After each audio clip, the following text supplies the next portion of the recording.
Palavra da Verdade, a exposição bíblica com Hernandes Dias Lopes. É um privilégio poder partilhar com você nesta noite a preciosa Palavra de Deus. E eu convido você para abrir comigo a sua Bíblia na carta de Tiago, capítulo 3, e nós vamos ler do verso 1 ao verso 12. Tiago, capítulo 3, versos de 1 a 12. Depois que nós terminarmos a leitura, eu peço que você continue com a sua Bíblia aberta, porque é muito importante você acompanhar comigo a exposição desta passagem. Tiago diz assim: meus irmãos, não vos torneis muitos de vós mestres, sabendo que havemos de receber maior juízo, porque todos tropeçamos em muitas coisas. Se alguém não tropeça no falar, é perfeito varão, capaz de refrear também todo o corpo. Ora, se pomos freios na boca dos cavalos para nos obedecerem, também lhes dirigimos o corpo inteiro. Observai igualmente os navios que, sendo tão grandes e batidos de rijos ventos, por um pequeníssimo leme são dirigidos, para onde queira o impulso do timoneiro. Assim também a língua, pequeno órgão, se gaba de grandes coisas. Vede como uma fagulha põe em brasas tão grande selva. Ora, a língua é fogo, é mundo de iniquidade. A língua está situada entre os membros do nosso corpo e contamina o corpo inteiro. E não só põe em chamas toda a carreira da existência humana, como também é posta ela mesma em chamas pelo inferno. Pois toda espécie de feras, de aves, de répteis e de seres marinhos se doma e tem sido domada pelo gênero humano. A língua, porém, nenhum dos homens é capaz de domar. É mal incontido, carregado de veneno mortífero. Com ela bendizemos ao Senhor e Pai, também com ela amaldiçoamos os homens feitos à semelhança de Deus. De uma só boca procede bênção e maldição. Meus irmãos, não é conveniente que estas coisas sejam assim. Acaso pode a fonte jorrar do mesmo lugar o que é doce e o que é amargoso? Acaso, meus irmãos, pode a figueira produzir azeitonas ou a videira figos? Tampouco fonte de água salgada pode dar água doce. Eu gostaria de conversar com vocês sobre o seguinte tema hoje à noite: cuidado com as suas palavras. Bom, esta carta foi escrita por Tiago. É preciso prestar atenção que este Tiago aqui não é o Tiago apóstolo, irmão de João, porque aquele foi morto em Jerusalém, por ordem de Herodes Agripa I. Este Tiago aqui é o Tiago irmão de Jesus, filho de Maria, que foi um dos líderes da igreja de Jerusalém. Este Tiago era um dos colunas da igreja de Jerusalém. E esta carta que ele escreveu é chamada de o livro de Provérbios do Novo Testamento, porque é uma carta prática, que trata de assuntos práticos. Ele traz no bojo desta carta quais são as evidências de uma pessoa salva pela fé. E ele evidencia então que você prova a sua fé em Cristo mediante as obras diante dos homens. E um dos assuntos práticos que Tiago trata nesta carta é exatamente a questão do cuidado com a língua. No capítulo 1, no verso 19, Tiago já chama a sua atenção para esse fato: todo homem seja tardio para falar. O silêncio é mais eloquente do que o falatório desproposital. E ele avança um pouco mais no capítulo 1, no verso 26, e vai dizer: se alguém supõe ser religioso, deixando de refriar a língua, antes enganando o próprio coração, a sua religião é vã. O que Tiago está dizendo é que se de fato você e eu somos religiosos, no sentido de sermos legítimos cristãos, isso implica em que a nossa língua terá controle, haverá domínio próprio. Quem está no comando da nossa vida é o próprio Espírito de Deus. E isso também na área da comunicação. No livro de Provérbios, lá no capítulo 18, verso 21, está escrito assim: a morte e a vida estão no poder da língua. Quem bem a utiliza, come do seu fruto. Então você pode dar vida ou você pode matar os seus relacionamentos, dependendo da maneira como você se comunica. No livro de Provérbios ainda, há um texto que para mim é emblemático. E eu gostaria que você, com a Bíblia aberta comigo, pudesse observar esse texto, porque ele trata de 6 pecados que Deus aborrece, e de um 7º pecado que a alma de Deus abomina, que é o ponto culminante da abominação divina. Quais são esses 6 pecados que a alma de Deus aborrece? Primeiro, ele diz aí, olha comigo o verso, capítulo 6, 17, olhos altivos. Deus não tolera gente soberba. Segundo, língua mentirosa. O mentiroso aborrece a Deus. Terceiro, mãos que derramam sangue inocente.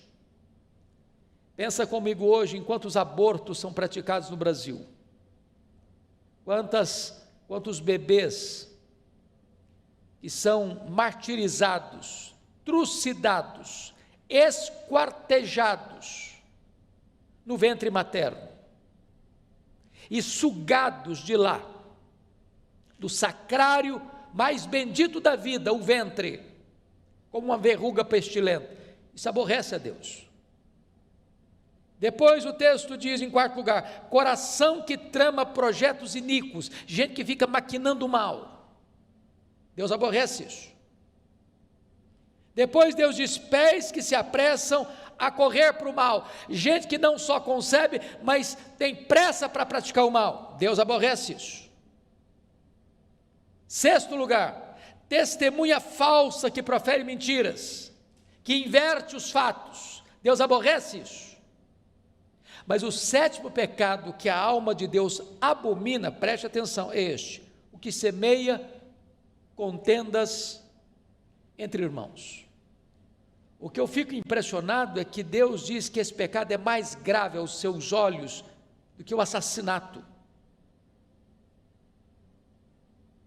Já pensou nisso? Pessoas que jogam um irmão contra o outro, pessoas que usam a sua língua para provocar contendas, brigas, discórdias, dissensões, que maculam a imagem do seu irmão diante de outro irmão, para destruir a sua reputação. A Bíblia diz que Deus abomina isso. Deixa eu lhe dar um exemplo. Está lá no primeiro livro de Samuel, quando Saul, já insano, perseguiu o seu genro, Davi, para matá-lo.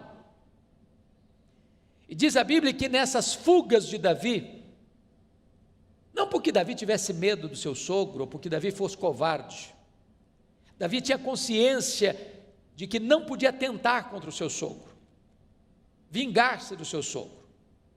Então, certa feita, ele passou por Nob, onde havia uma comunidade de sacerdotes, e Davi foi acolhido ali por eles.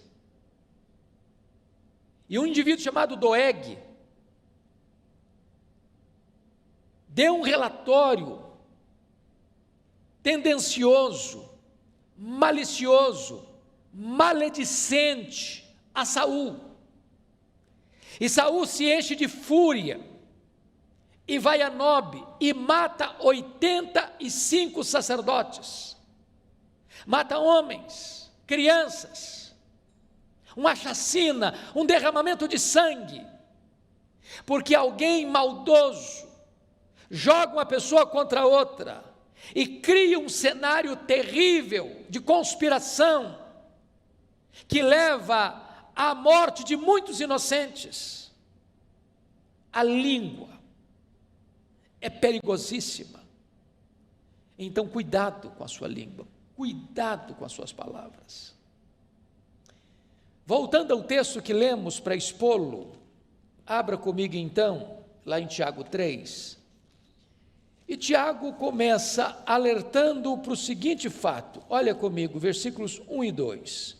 Meus irmãos, não vos torneis muito mestres, sabendo que havemos de receber maior juízo. Então, preste atenção.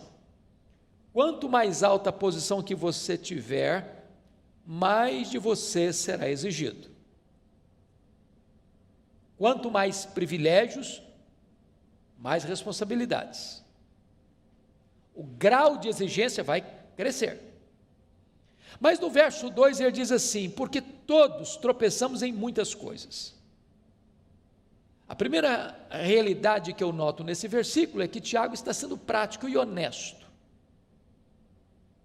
Se você é uma pessoa honesta, você sabe que você também, como eu, nós tropeçamos. Tropeçamos na nossa própria língua. Quantas vezes nós falamos quando não devíamos ter falado?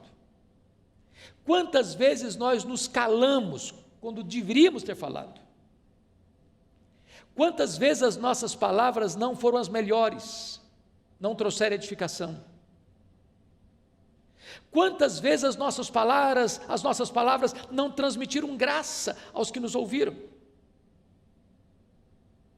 Então, todos nós tropeçamos em muitas coisas, e Tiago diz: se alguém não tropeça no falar, é perfeito varão, capaz de refrear todo o seu corpo. Então, diante deste aspecto, Tiago vai nos ensinar 3 lições aqui que eu quero destacar do texto. Primeiro, é que a língua tem o poder de dirigir, é isso que ele trata nos versos 3 e 4. Segundo, a língua tem o poder de destruir, é o que ele trata nos versos 5 a 8. Terceiro, a língua tem o poder de deleitar, trazer prazer, é o que ele fala dos versos 9 a 12. Então eu quero tratar com você desses 3 aspectos da língua. Ela dirige, ela destrói e ela deleita. Vamos olhar então a primeira lição. A língua tem o poder de dirigir. E no verso 3, ele compara a língua como um freio de um cavalo. Um cavalo é um animal doméstico, que é usado para o trabalho doméstico, ou para montar, ou para o serviço. Ele tem uma força descomunal. Você não consegue medir forças com um cavalo. Porém, quando o cavalo é domado, você põe nele um freio. E mesmo que uma criança suba na sela, com as rédeas na mão, aquele cavalo obedece o comando. O que Tiago está dizendo, que a nossa língua pode nos dirigir, como um freio dirige um cavalo, e toda a nossa força, e toda a nossa energia, pode ser canalizada para o bem e não para o mal, para um bom serviço e não para um desastre. A segunda figura que Tiago usa, está no verso 4, eu peço que você observe comigo. Ele compara a língua que dirige como um leme de um grande navio, que singrando os mares encapelados, enfrentando as ondas revoltas, nos mares da vida, aquele pequeno leme, o timoneiro consegue conduzir o navio, para não se chocar contra as rochas, para não enfrentar um iceberg, para não ir ao naufrágio trazendo prejuízos, perdas e desastres, com muitas mortes. Então Tiago está dizendo que da mesma maneira que um leme pode conduzir, o timoneiro pode conduzir o navio nos mares revoltos da vida, se você tiver domínio na sua língua, se a sua língua estiver domada pelo Espírito Santo, você vai ser conduzido em segurança, não permitido que você produza desastres por onde você passar. Este é o primeiro aspecto. Bom, você conhece tantas pessoas que por causa das suas palavras levam pessoas à ruína. Eu já assisti alguns filmes, por exemplo, da Segunda Guerra Mundial. É sabido de todos que Adolf Hitler era um orador que eletrizava as multidões. Ele conseguia manter presa uma vasta multidão com os seus discursos eloquentes, mas induzindo essas pessoas para o mal, para a destruição, para a ruína. E foi um dos homens mais perversos da história, um homem que manchou suas mãos de sangue e deixou um legado inglório, vergonhoso, desastroso para a história da humanidade. Porque esse dom da palavra foi usado para o mal. Ao mesmo tempo você pega o exemplo de Martin Luther King, que foi um homem que usou o seu discurso, não para provocar desavença, dissensão, guerra, mas num tempo de grandes tensões no seu país, de segregação racial, ele consegue fazer um grande movimento de paz, porque você pode dirigir a sua vida para o bem ou para o mal. Quem domina a sua língua, consegue dominar todo o seu corpo. Mas agora, Tiago vai tratar da segunda figura, a língua tem o poder de destruir. E eu chamo a sua atenção, porque ele vai dizer no versículo 5, assim também a língua, pequeno órgão, se gaba de grandes coisas. Vede como uma fagulha põe em brasas tão grande selva. O ano passado, e este ano também, nós tivemos no mundo muitos incêndios, terríveis incêndios, na Austrália, na Califórnia, na Amazônia. Nós tivemos incêndios de grandes monumentos, como a Catedral de Notre Dame, em Paris. E às vezes, uma pequena fagulha, um fósforo que você risca, ou uma guimba de cigarro, pode provocar um incêndio avassalador, descomunal, de consequências trágicas, de prejuízos colossais. Assim a língua. Um comentário maledicente, sobretudo em épocas de fake news, de redes sociais, onde se mina a reputação das pessoas, se espalha mentiras acerca das pessoas, se induz as pessoas a formarem uma opinião errada acerca de outras pessoas. E esta pequena fagulha vai provocando incêndio, e vai alastrando esse incêndio, e vai destruindo pessoas, e vai arruinando reputações, vai tendo assassinato de reputações. Então cuidado com a sua língua, não promova a mentira, não promova a maledicência, não coloque as suas mãos para espalhar mentiras e fake news. Cuidado, cuidado com a sua língua. Olha comigo o versículo 6. Ora, a língua é fogo, é mundo de iniquidade. A língua está situada entre os membros do nosso corpo e contamina o corpo inteiro. E não só põe em chamas toda a carreira da existência humana, como também é posta ela mesma em chamas pelo inferno. Em outras palavras, aqueles que permanecem nos pecados da língua e não se arrependem deles, estes não herdarão o reino de Deus e sofrerão penalidade eterna nas chamas que não se apagam do inferno. Isso não é coisa pequena. Não é coisa pequena. Nós já falamos aqui à luz de Provérbios 6, que este é o pecado que a alma de Deus abomina. Mas deixa eu dizer algo para você ainda. Além da língua ser perigosa, porque é como um fogo destruidor, agora veja comigo no verso 7, que Tiago vai dizer que a língua também é indomável. Pois toda espécie de feras, de aves, de répteis e de seres marinhos se doma e tem sido domada pelo gênero humano.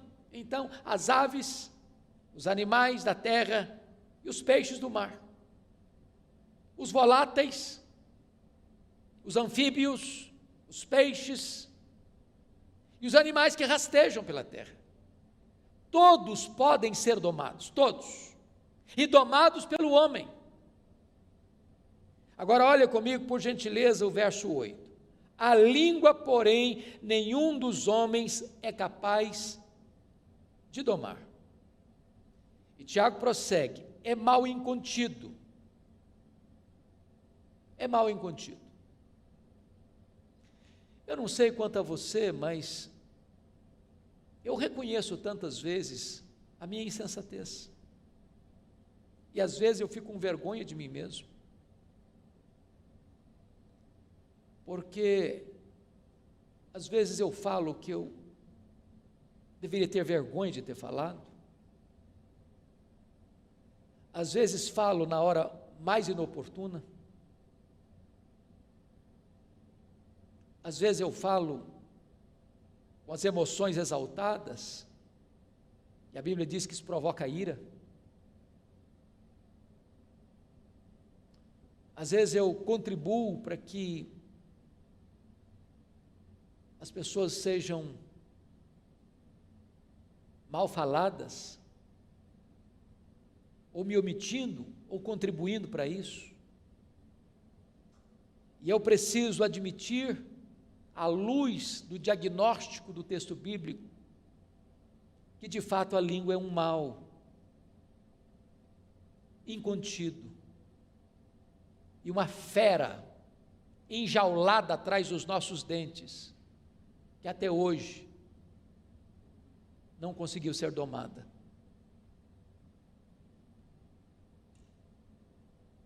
Se esta fera não tem sido domada, mais do que nunca, vale então o alerta, cuidado com as suas palavras.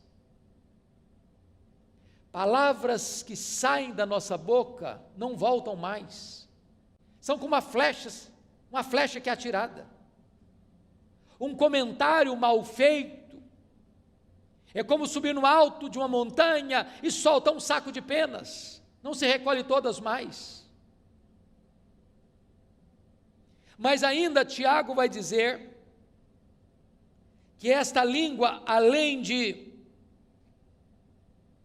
perigosa e indomável, ela é também um veneno mortífero. Olha comigo o versículo 8. Ela é carregado de veneno mortífero. E esse veneno é pior que o veneno de uma cobra.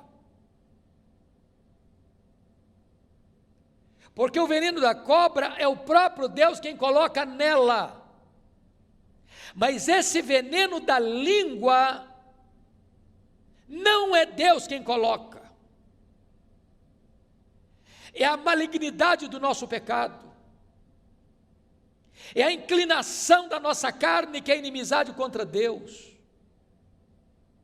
E quantas vezes esse veneno letal, mortífero, tem sido a causa de tantas desavenças, de tantas separações, de tantos divórcios, de tantas famílias divididas, de tantas igrejas em conflitos, de tantos relacionamentos desfeitos, de tantas inimizades estabelecidas, de tantas guerras promovidas, de tanto derramamento de sangue.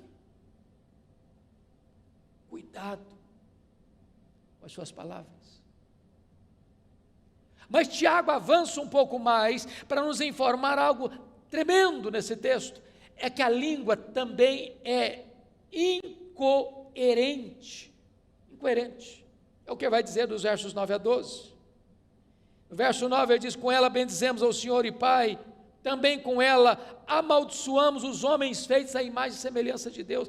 Meus irmãos, quantas vezes você acaba de sair de um culto devocional, onde você cantou hinos, fez orações, proclamou a palavra de Deus, e às vezes até mesmo dentro do pátio da igreja, após o serviço sagrado, a conversa muda, o assunto muda, um irmão fala mal do outro, um irmão critica o outro, um irmão joga o irmão contra o outro, ao mesmo tempo que com esta língua eu louvei a Deus, com a mesma língua, daqui a pouquinho eu já estou falando mal do meu irmão, que foi feito à imagem e semelhança de Deus. Que incoerência! E Tiago então vai fechar, e eu termino também, com mais duas figuras. No verso 11, ele vai dizer que a língua é como uma fonte. Acaso pode a fonte jorrar do mesmo lugar o que é doce e o que é amargo? E depois a última figura que ele usa é a figura do fruto, no verso 12. Acaso, meus irmãos, pode a figueira produzir azeitonas, ou a videira figos? Olha que coisa interessante. Você já viu isso? Você já foi numa fonte? Você vai lá hoje, a água é doce. Aí você volta no outro dia, a água está salobra. Aí você volta no terceiro dia, ficou doce de novo. Você volta no quarto dia, está salgado. Não existe isso. Ou a fonte é salobra, ou é água doce, ou é água boa, ou é água ruim. Você já parou para perceber na linguagem dele aqui? Você já viu, por exemplo, um pé de figo produzir azeitona? Ou você já viu uma videira que tem que produzir uva, produzir figo? Você nunca viu isso? Não tem essa incoerência no mundo vegetal? E Tiago diz, mas esta incoerência está em nós. Por isso ele termina assim: tampouco, acaso, meus irmãos, pode a figueira produzir frutos azeitonas, figos? Tampouco fonte de água salgada pode dar água doce. E ele conclui na sua palavra preciosa, no verso 10, de uma só boca procede bênção e maldição. Meus irmãos, não é conveniente que essas coisas sejam assim. Bom, eu sei que diante dessa exortação de Tiago, nenhum de nós pode estufar o peito, dizer, esse problema não é comigo, esse pecado aí eu não enfrento, eu não tenho.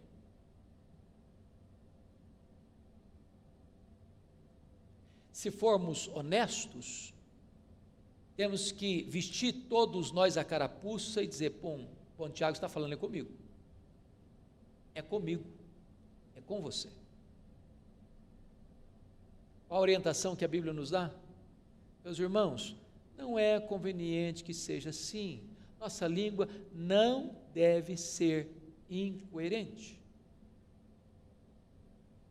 Não pode ser hoje uma fonte de água boa, doce, e amanhã uma fonte de água salgada. Não pode hoje esta fonte, conforme diz o verso 10, proceder dela bênção, e amanhã a mesma fonte proceder maldição. Então peço a sua vênia, para encerrar, lendo um texto da Bíblia. com você, que é Efésios capítulo 4, verso 29, e aqui com a leitura desse texto eu encerro. Olha o que Paulo vai nos ensinar sobre este assunto. Efésios 4, 29, ele diz assim: não saia da vossa boca nenhuma palavra torpe, palavra suja, e sim, unicamente, a que for boa para edificação.